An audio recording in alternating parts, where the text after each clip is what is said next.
ରଫିନ୍ସ ଏଇ ଯେଉଁ ବର୍ଷା ତା ପାଇଁ ମୁଁ ପ୍ରଭୁଙ୍କ ଆଦେଶ ମା ମଙ୍ଗଳା ବୁଡ଼ି ଆଉ ପ୍ରଭୁ ଜଗନ୍ନାଥଙ୍କ ଆଦେଶ ଏଇ ଝିଅ ସହିତ ବାହାଘର ହେବ। ଆଉ ଜାତିଭେଦ ଦୂର ହେବ। ତମେ ଜାତିଭେଦ ଧରିବୁନୁ, ବାହା ହେବୁ। ଆଉ ଆମର ଗୋଟେ ନାଁ ରହିବ, ଗୋଟେ ଇତିହାସ ରହିବ। ଆଉ ଠାକୁରଙ୍କୁ ଆମକୁ ଟିକେ ଡର, ଠାକୁରଙ୍କୁ ଟିକେ ଡର। ଆଉ ଏ କଥା କହିଥିଲେ।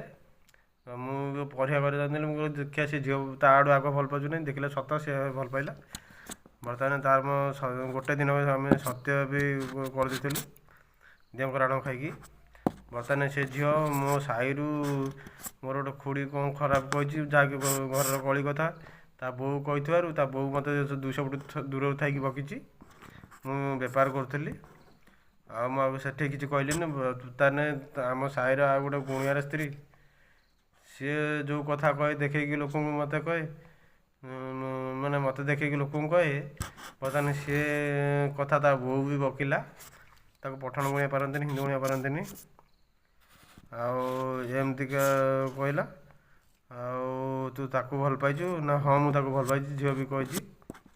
ଆଉ ଏତକ କଲା ପରେ ବର୍ତ୍ତମାନ ସେ ଝିଅ ବଦଳି ଯାଉଛି। ମାନେ ଇଏ ଝିଅ ମୋ ପାଇଁ ଲାଷ୍ଟ। ଠାକୁରଙ୍କ ଆଦେଶ ଥିଲା ଜାତିରେ ଯୋଡ଼େ ଝିଅ, ଯୋଡ଼େ 3ଟା ଝିଅ ପ୍ରସ୍ତାବ ଆସିବ। ସେ ଆଗରୁ ଆଇଛି, ଭାଙ୍ଗି ଯାଇଛି।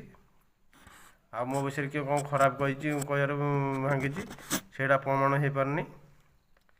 ଆଉ ବର୍ତ୍ତମାନ ଏ ଝିଅକୁ ଏମିତି କହନ୍ତି, ମୋତେ ବି ଦେଖେଇକି ମୋ ସାହିରେ ଲୋକ ବି କହନ୍ତି ତାକୁ ଜାତିରେ ବାହା କରେଇଦେବୁନୁ, ଅଜାତିରେ ବି କରେଇଦେବୁନୁ।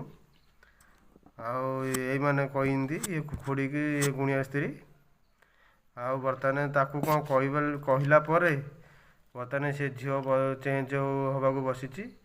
7.5 ବର୍ଷ ହେଲା ଆମେ ଅପେକ୍ଷା କରି ରହିଥିଲୁ। କଥା ଛିଡ଼ିଥିଲା, ଆମେ କାହାକୁ ସେତେ ଜଣିବାକୁ ଦେବାନି କି ହଲା କରିବାନି। ମୁଁ କହିଲି ମୁଁ ଯେତେବେଳେ ମୁଁ ତୋତେ ପୋଷିବା ବଳ ଆସିଛି ମୁଁ ସେତେ ନେଇକି ଭାବି ମୋ ବୟସ କଥା କହିଦେଇଥିଲି ସେତେବେଳେ। ନା 19-20 ବର୍ଷ ଝିଅକୁ ତ 40, 39, 50, 58 ବର୍ଷ ବୁଢ଼ା ବାହା ହୁଅନ୍ତେ, ମୁଁ କ'ଣ ତମକୁ ବାହା ପାରିବିନି? ବର୍ତ୍ତମାନ ମୁଁ 7 ବର୍ଷ ଅପେକ୍ଷା କଲା ପରେ 7.5 ବର୍ଷ ପାଖାପାଖି ହେଲାଣି କି ପରେ ବର୍ତ୍ତମାନ ସେ ଝିଅ ଏମାନଙ୍କ ବୁଦ୍ଧିରେ ପଡ଼ିକି ଭୁଲିବାକୁ ଚାହୁଁଛି। ତା ଘର ଲୋକ ରାଜି ଅଛନ୍ତି। ବର୍ତ୍ତମାନ ଏ ଝିଅ ମୋତେ ଭୁଲିବାକୁ ଚାହୁଁଛି। ଛାଡ଼ି ଦେଉଛି। ମୁଁ ଏଠି କ'ଣ କରିବି ଆପଣମାନେ କମେଣ୍ଟରେ ଜଣାନ୍ତୁ। ଯଦି ମୁଁ ଛାଡ଼ିବି ତାହେଲେ ମୋ ଘର ଆଗ ଲୋକ ମରିବେ, କହିଛନ୍ତି ଠାକୁରଙ୍କ ଆଦେଶ। ଯଦି ସିଏ ଛାଡ଼ିବ ତା ଘର ଲୋକ ଆଗ ମରିବେ ଆଦେଶ, ଯାହାକି ମୁଁ ଭବିଷ୍ୟତ ଦେଖି ପ୍ରାୟ ଜିନିଷ ମୋତେ ଦେଖାନ୍ତି ସେଇଟା ସତ ହେଉଛି। ମୋତେ ଏଠି ଡର ଲାଗୁଛି। ମୁଁ କ'ଣ କରିବି କିଛି ଆଉ ବୁଝିପାରୁନି।